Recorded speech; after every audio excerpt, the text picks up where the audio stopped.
Ladies and gentlemen, podcasting since 2005. You're listening to Gamertag Radio with your hosts, podcaster Hall of Famer Danny Pena, the always opinionated Parris Lilly, and from outside of the norm, Peter Toledo. This is Gamertag Radio.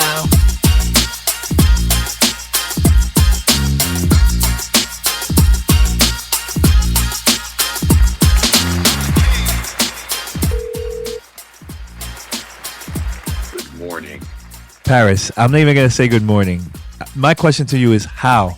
How they managed to do this? How? Talking about The Witcher 3. Yes.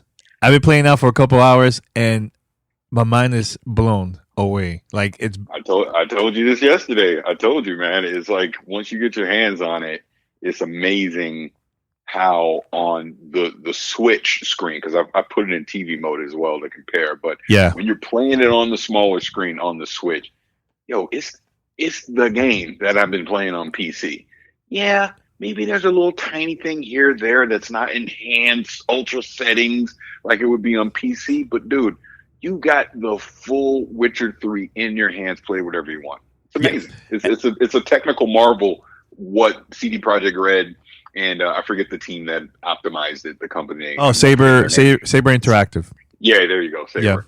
Yeah. They were able to get that working on the Switch, and it's locked at 30 frames. Yep. It's solid. Mm-hmm. I haven't seen a frame drop yet, so yeah, it's fantastic. If you've never played The Witcher 3 at this point, dude, just get it on the Switch. I mean, yeah, basically, yeah, and I think there's a lot of people that are like asking me, okay, how close is it, PlayStation 4 and Xbox One?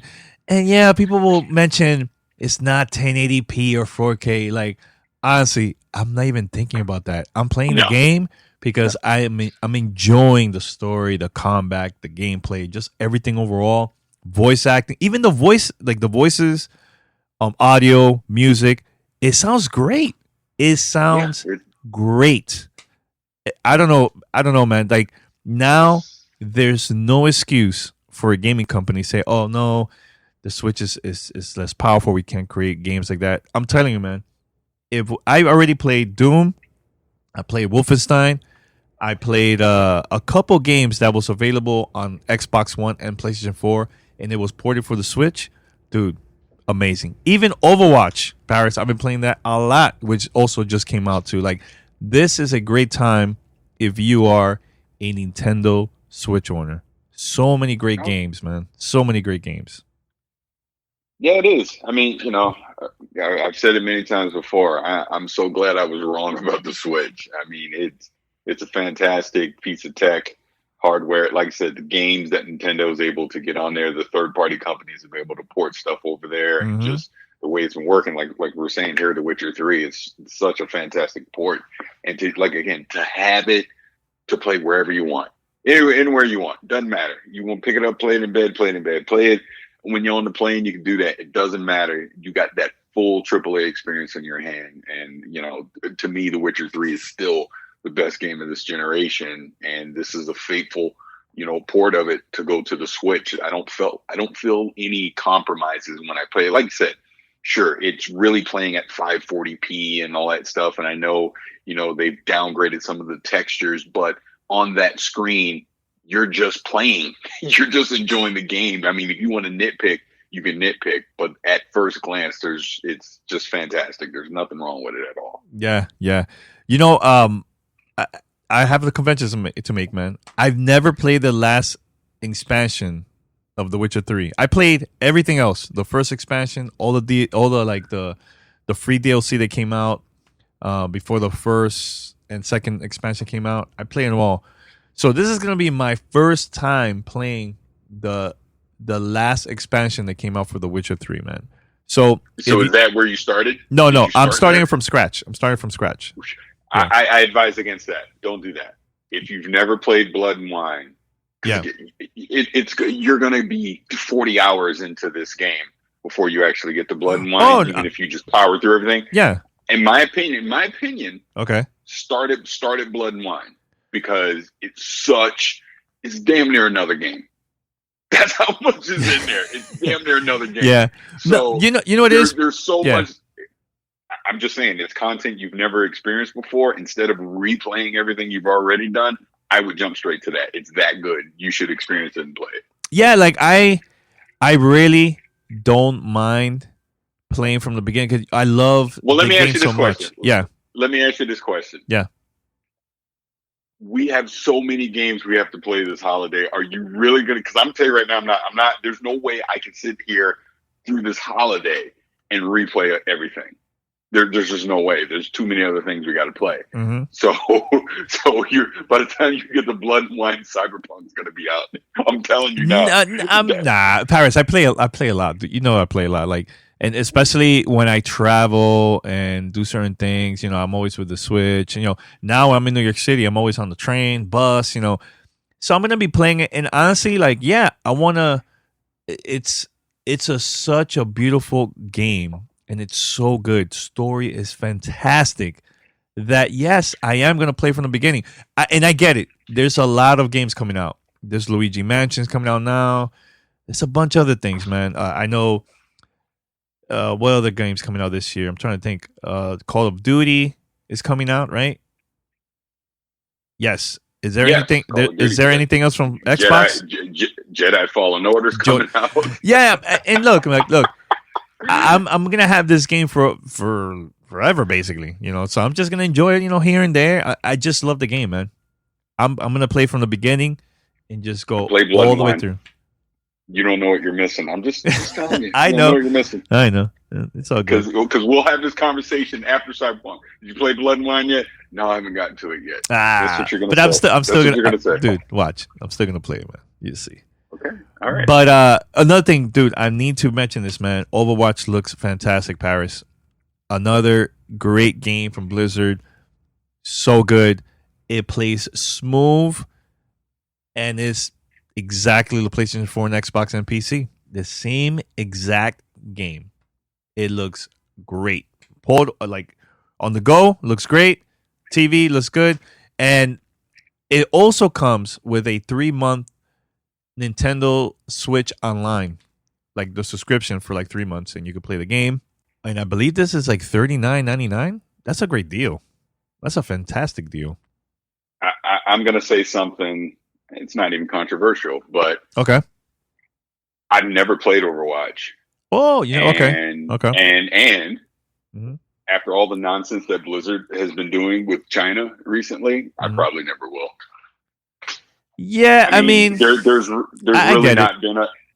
I've never played World of Warcraft. I mean, that was for other reasons. But looking at just Blizzard's tactics recently, you're not giving me any incentive to really want to go play one of your games. No, if anything, and I'm sorry to pivot from Overwatch, but if anything, they already canceled the Nintendo event because they know the controversy is coming and the protests and just the outcries from the community. Yeah. BlizzCon's going to be a freaking dumpster fire this year because everything's going to be pivot, spin, pivot.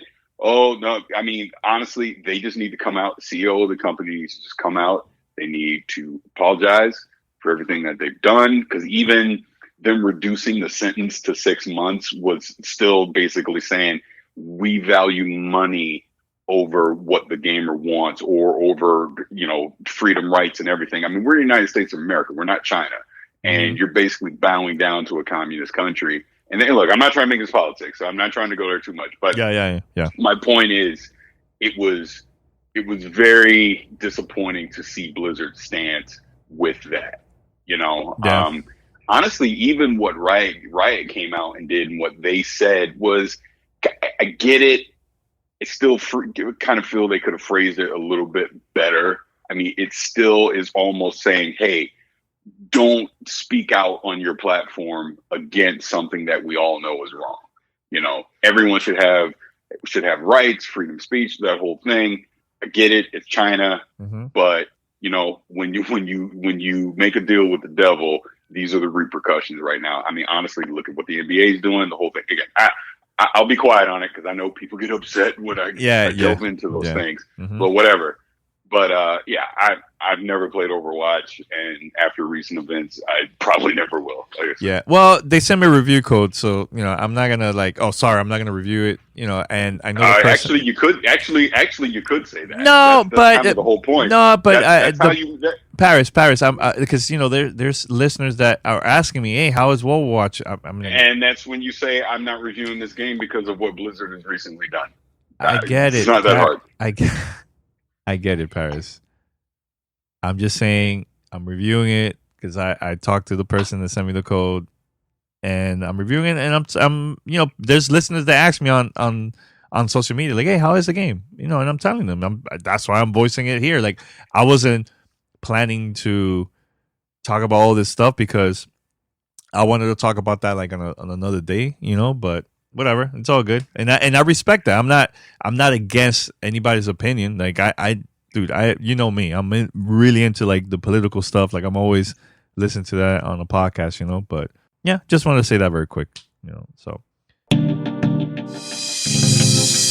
you're listening to Gamertag Radio.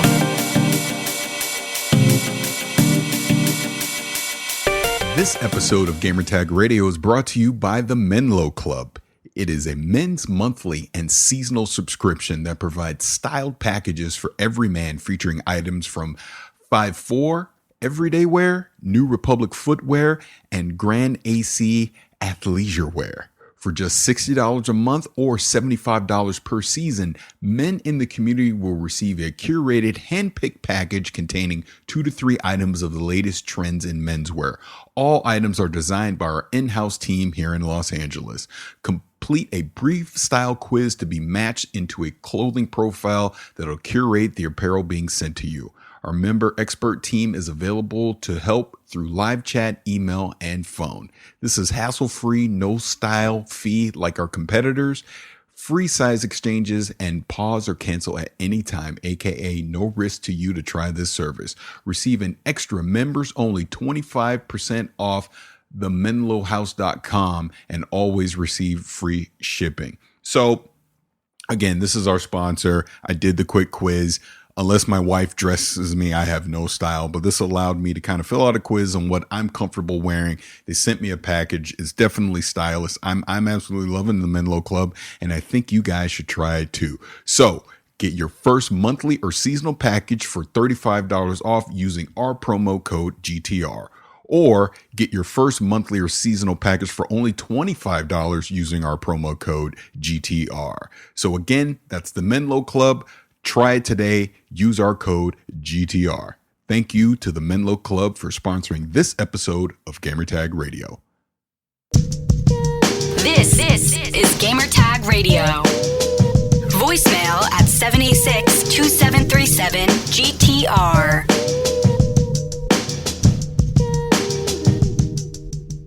The Division 2, Episode 2, came out. Is by far the biggest content update so far from Massive. They added new missions. I know, Paris, you've been having this for a couple of days before it came out, right? Yeah. They sent it to me a week early to play it for preview. I enjoyed it a lot. I think the Pentagon missions are good. That's the beauty of their PvE content. There's God, what's the word I'm looking for? Their campaign story mission content. I really like it. They're long. You do a lot of things in them. There's a lot of enemies that are coming at you. They're fun. They're a lot of fun. Mm-hmm. Yeah. I mean, I think it's. I'm trying. Yeah. No, I'm saying that I really enjoyed the missions that I had in there because I found it a little bit challenging. I was like, wow, okay. Mm-hmm. Yeah, definitely. Do it solo. It's very hard. You definitely want a matchmaker or get a squad in there with you. Yeah, because the thing is, like when you start the game, you're going inside the Pentagon. So the two new main missions are not available yet. So you're playing this solo, going to this to the area, and once you're in the safe house, you're gonna be talking with somebody from there. And then the main mission unlocks. Once you finish that one, then the second one unlocks again too, another one. So I was like, man, this is this is a little bit challenging. Okay, like I died a couple times, it's been a while that I haven't played Division, so. But yeah, I completed it. It was a lot of fun. I know there's other things that they add in the game that I haven't really been checking it out yet. Yeah, have you tried the expedition stuff? Not yet. But I heard it's good too. No, it's really good, and it really delves more into this world and the story of the Division. I mean, because again, it's expedition, it's exploration to actually find things and get story elements from there. I really like that. I really do. I really wish they would have more of those in the game. I mean, episode 1 had expeditions. Now there's more classified assignments you can do as well. So there's stuff there to do. And like you said, of between episode 1 and episode 2 is definitely more content.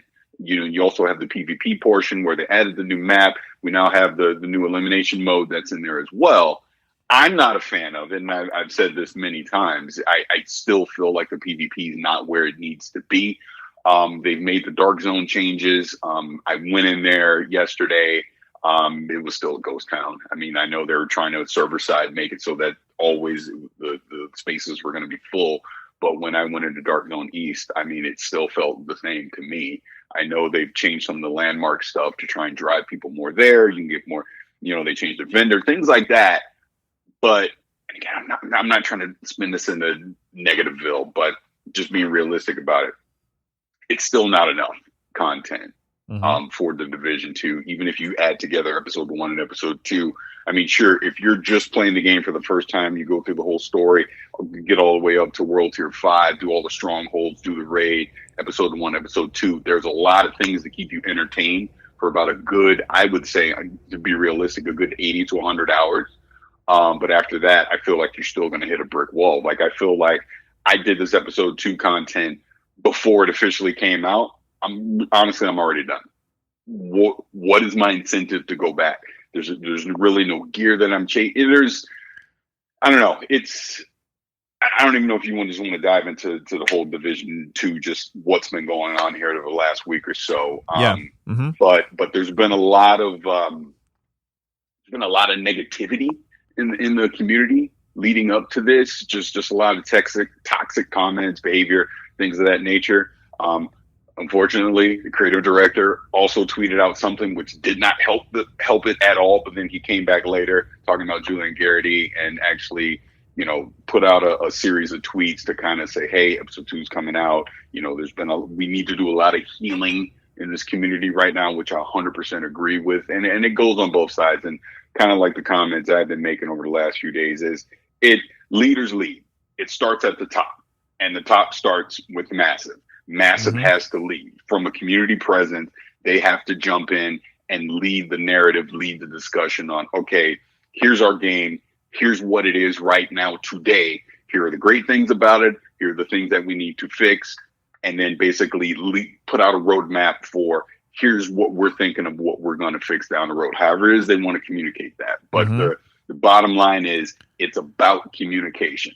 They got to communicate better with their community and stop enabling these people that are putting out all these toxic comments. And look, criticism is great. I criticize things all the time, but I also try to be respectful of the people that make these games and do what they do. But if you see something you don't like, it is okay to voice that opinion. You don't have to be an a-hole about it at the same time either, is kind of my point. So long story short, what I'm trying to say is the Division 2 is a game like back in March. You know how excited you and I, Pete, we were for this game when it launched back in March. I will still contend it had the best launch of any of these kind of open world live service games ever. I loved the way it launched. I thought it was fantastic. I thought their vision for Endgame was fantastic to get us to World Tier 5, to bring in the Black Tusk, the Strongholds, the raid, the whole thing. The raid that it played in there, it cleared a few times. Fantastic. I loved it. I know some people controversial in matchmaking and all that. But when you go from that to then hit this brick wall of not having compelling loot, not having compelling PvP, having a dark zone that is too spread out too thin because there's 3 different zones, so you can never have enough people in one zone at one time. I don't think 12 people in a dark zone is enough. I think it should probably be bumped up to 16 because I feel like you make an encounter with a group, you kill them, they respawn, and you're engaged with them again within 5 minutes if they're after you, things like that. So There's a lot of things that they still got to work on in the game, but the core of the division, the gameplay loop of the division is great. I freaking love it. I think the world that they built in Washington, D.C. is great. There's always something going on in that world if you just walk around and explore. I think that is great as well. The bones of the game is fantastic. They just got to fill in the gaps with the content. And I am confident that it is coming. But again, Massive and Ubisoft need to communicate this to the community on what they're working on. Because as it stands right now with episode 2, this is it until 2020. This is it. It's not because they took the raid out. I think they should have got way out ahead of that and explained to people that the raid weren't coming to set expectations. I like to go on Reddit and I read the Twitter stuff and all that just to see the pulse of the community, what people are saying. People are pissed. They don't like it. And I know episode 2 is out right now. Guess what? My friends list, Ghost Town yesterday. Nobody was online playing it. Yeah, I think there was only like one from my list. Yeah. Playing it. Yeah. That's a problem. Yeah. That is a problem when new content comes out. You know what I'm saying? And look, everyone knows I'm the Destiny guy, blah, blah, blah, blah, blah. I don't even need to compare it to Destiny. Take Destiny, Anthem, all that stuff out of the equation. Just focusing on the Division 2. They got to fix their communication. They got to talk about the content that's coming. They got to. I know they did their ETF thing where they brought some people in from the community to get ideas, feedback, and all that. Got to get more of those. They got to communicate what came out of that and what their ideas are that moving forward, here are the changes that we're going to make. Here's the things that we're going to do. Because let's be real here. The first year of the Division 2 was quote unquote free content unless you bought early access, which is what we're in right now for episode 2. So I look at almost as an advertisement for your big expansion that I'm sure is coming next year, right? So as we sit here today, who's really going to go drop $40 on an expansion next spring for the Division 2 Year 2 content? They're going to go, well, Year 1 kind of sucked after we got past the initial stuff. The first episodes were light on content. Why am I going to go reinvest in this game and give you $40? Yeah, well, not a lot of people are going to do it. The hardcore will do it. But I'm talking about the people that are on the fringe, the more casual, they're not going to invest $40 more into this game. As we sit here today, I'm just talking. Oh, today, yeah. Maybe, no, I get it. That part I get. And I think maybe. Yeah. Hold on. Maybe we get into episode 3. Maybe they fix these things of communicating, and we build this excitement off of episode 3. But as we sit here today on October 16th, 2019, I'm not seeing it, and that's the problem. They got to get out in front of this and start talking about it more. They just have to. Yeah. No, in Parris and I agree. I agree that part. And I think the conversation we were having the other day, I was saying they need to make every time there's like a new episode, right? And even when there's a raid, make this like an event. I'm not saying a global event. It's mainstream. It's all over the news. I'm not saying like that, but for the community, like when there's something new for any game, they say for the Division, not the Division, for Destiny and all these games, I feel like within the community, it feels like an event. It is an event. When episode 1 and episode 2 comes out, and it's like, yeah, we have some new content. It's not, there's no big buzz. There's no like people streaming it like, yo, this is an event. This is like, you know what I'm trying to say? I would like to see that. Like episode 3 needs to be that. Celebrate the whole, the ending of episode 3, and then at the same time promote what's coming next for the year, and just go from there, man. Make this as an event. Hey, I was even thinking, man, this would be a great time for Massive to come to New York City and have like a local free event.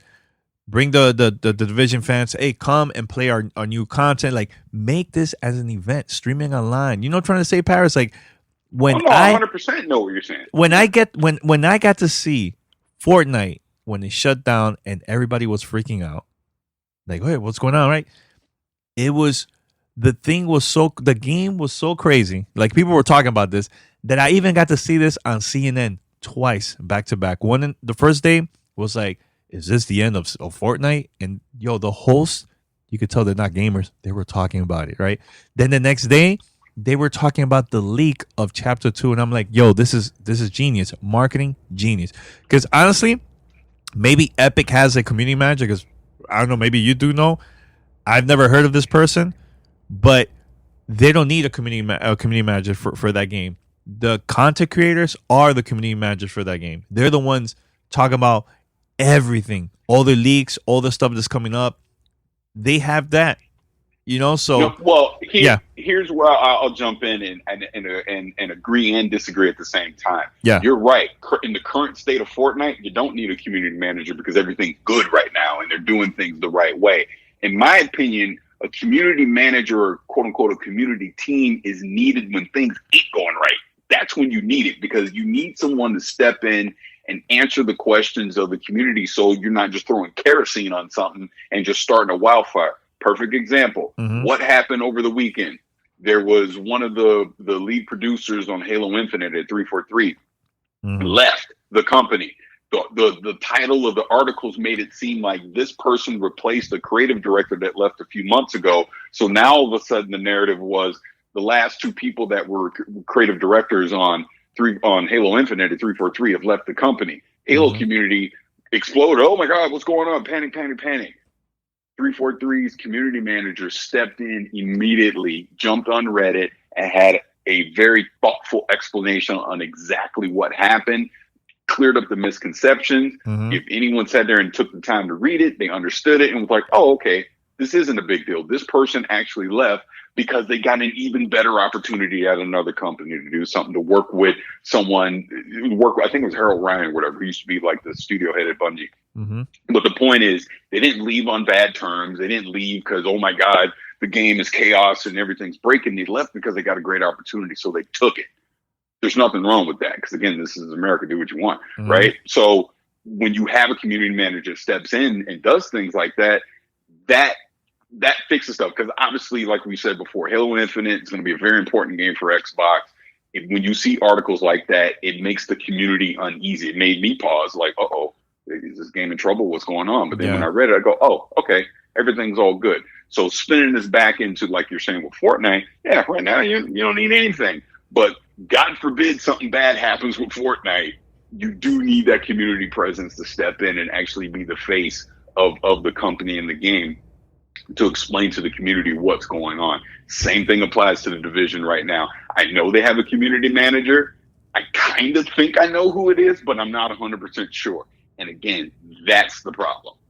That is the absolute problem that they have. So I agree with you that right now that game doesn't need it, but yeah, let something bad happen. We should have a community manager step up really quick. Yeah. This is a great conversation though, man.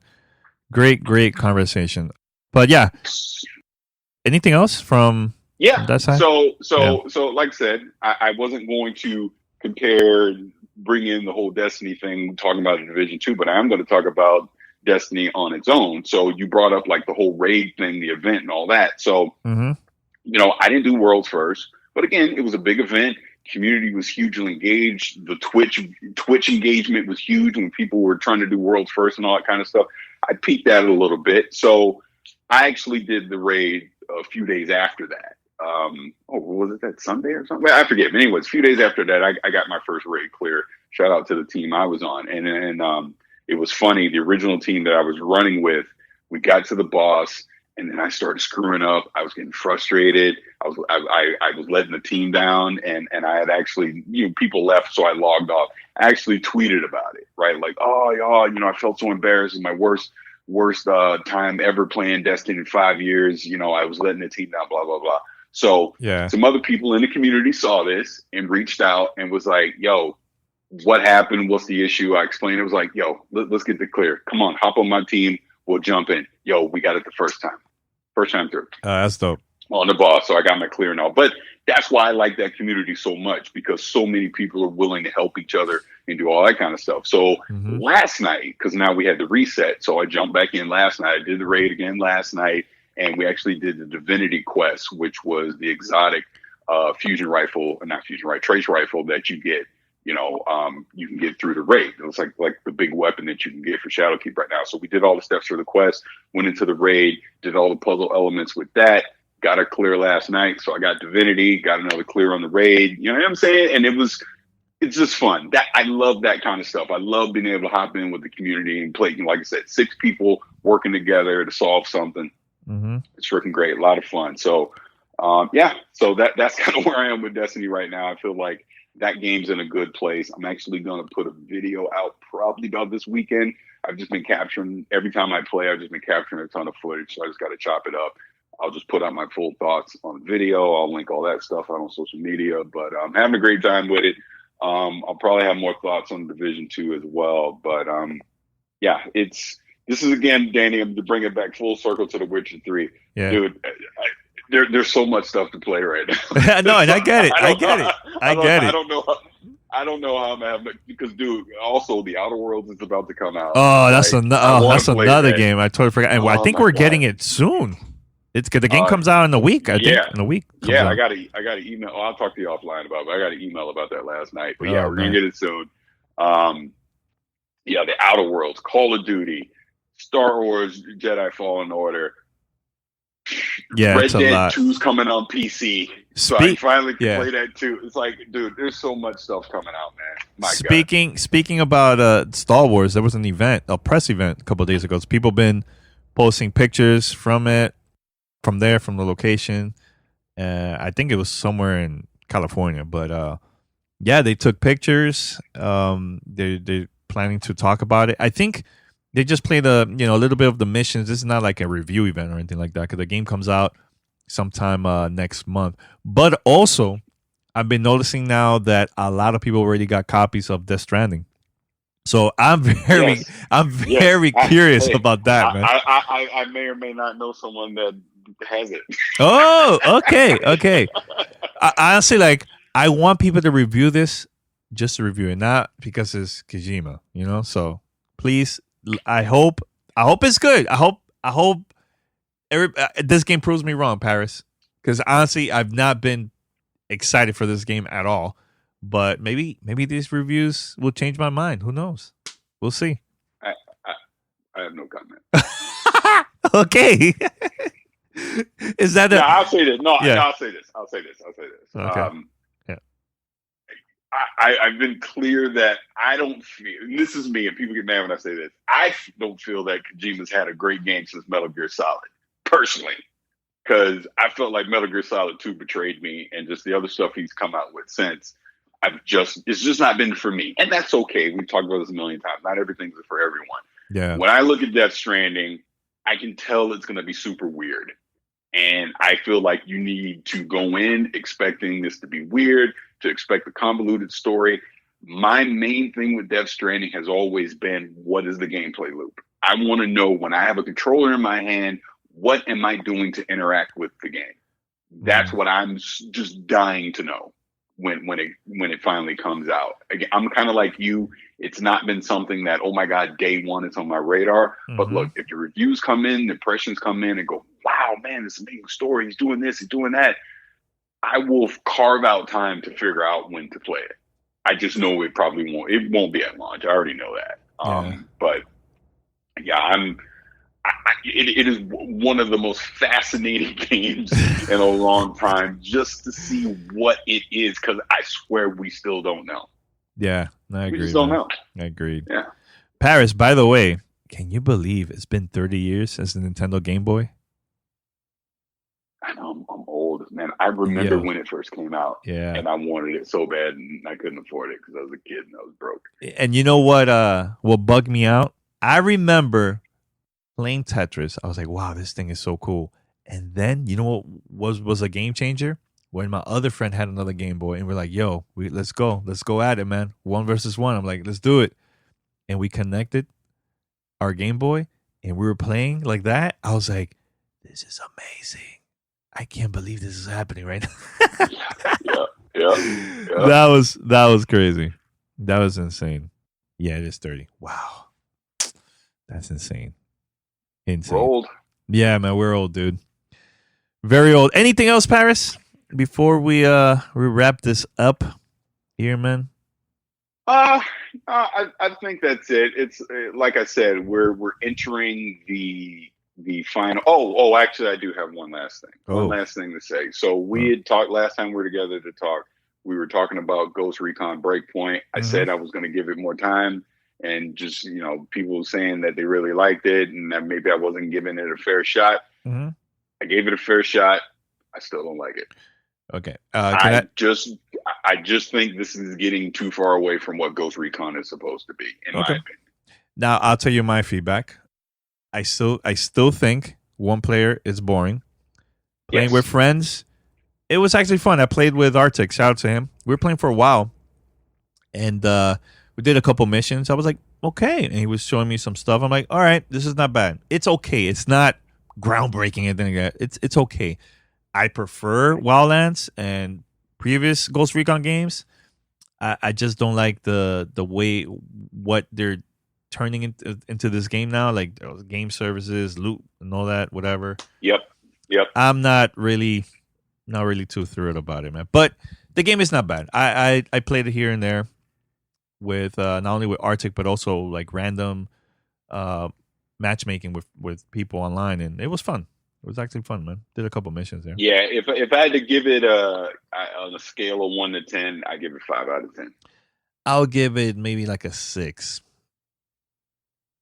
A 6 because it wasn't. Yeah, it's bad. around there. It's up in there somewhere. It's not bad. So. It really comes down to this, and I know we're gonna go. It just comes down to this. Like we've been saying, the theme of this episode has been there's a lot of freaking games to play right now. There's a lot of different things fighting for my time. I'm not going to invest my time in this because there's just other things that I could be playing, and I just don't feel like the gameplay loop in Ghost Recon is fun enough for me to want to invest the time to go play it. I'd rather go play The Witcher 3 again on the Switch versus going to play Ghost Recon. Obviously, I've been investing in Destiny. I've been playing the Division 2. I'm really looking forward to Call of Duty coming out. It's like there's just other things fighting for my attention right now. The Outer Worlds. It's like, dude, I have no idea how I'm going to invest 100 hours into the Outer Worlds. How am I doing this? I don't know, but I want to do it, is my point.